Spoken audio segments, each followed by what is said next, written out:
দ্রৌপদী দেখলো যে না, তখনও কাজ হচ্ছে না।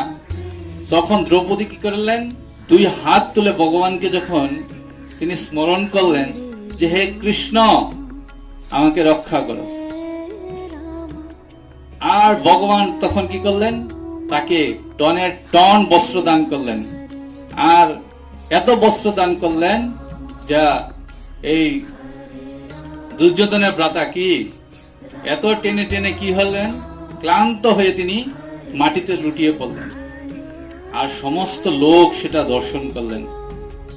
আর সেই দিনটা ছিল এই অক্ষয় তৃতীয়া।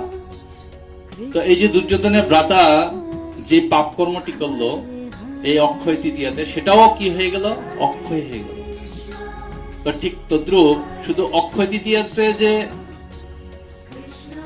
যে আমাদের সবকিছু অক্ষয় লাভ হবে